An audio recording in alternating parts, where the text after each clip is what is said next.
nice suit. Thank you so much. Thank you.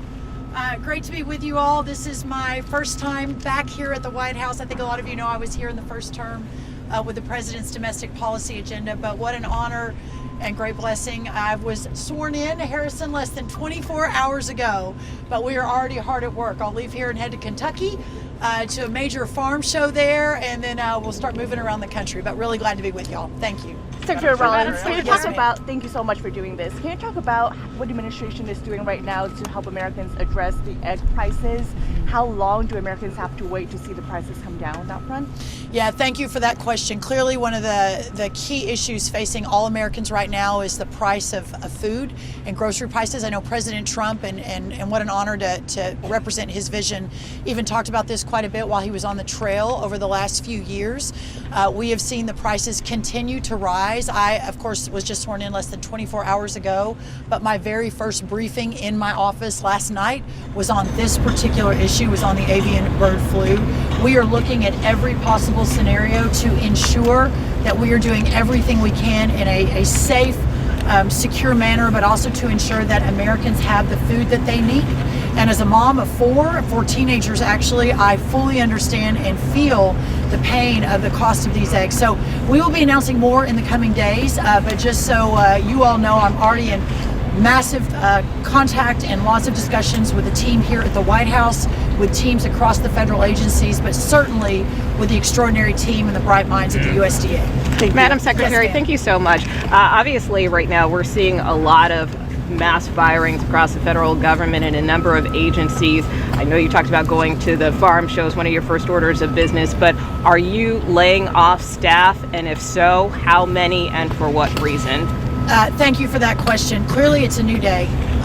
President Trump was elected, won every swing state, won the popular vote by a significant number of votes. There is a mandate, and we as his cabinet, those of us who've been confirmed, most of us now, the few that are left, our job is to implement that mandate. I think the American people spoke on November 5th that they believed that government was too big, that it was no longer in many respects serving the people for which our founders intended, right? We're a government, a country based on self-governance.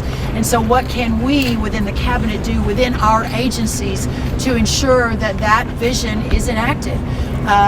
This morning I spoke to about 700 people, I think, were in the atrium to greet me as I came for the first full day. I was there last night.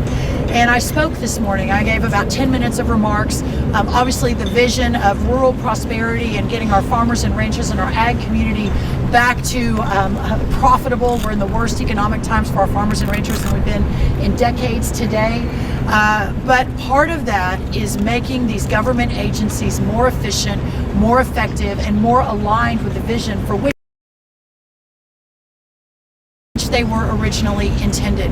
So we have welcomed, as I mentioned this morning, the Department of Government Efficiency and Elon Musk with open arms. We welcome their input into how we can do our job at the USDA better and how important it is to do so. To date, I think we've canceled almost 1,000 trainings that were DEI, diversity, equity, and inclusion, gender ideology focused. We've also begun the process of canceling a significant number of contracts. And as far as the layoffs go, I don't have the exact number, but yes, those will be forthcoming as well. Madam Secretary, speaking of some of those farmers and producers, the Iowa Soybean Association says that about 1,000 Iowa farmers are sort of locked out of about $10 million of payments. They were promised contracts by the federal government, and now the funding freeze is on those programs. What assurances do you have to Iowa farmers and farmers throughout the Midwest that they will get paid, or perhaps will they not because these contracts will be freezed? Thank you for that question. There's a lot of questions right now amongst the agriculture community on where we are on the payments under the freeze. I am just getting my arms around that, but my commitment is that we will move so fast that if there are farmers that are indeed waiting for payments that have been committed to them, those will come through. But at this moment, as we're reviewing almost 1,000 contracts very quickly through the night, on the weekends,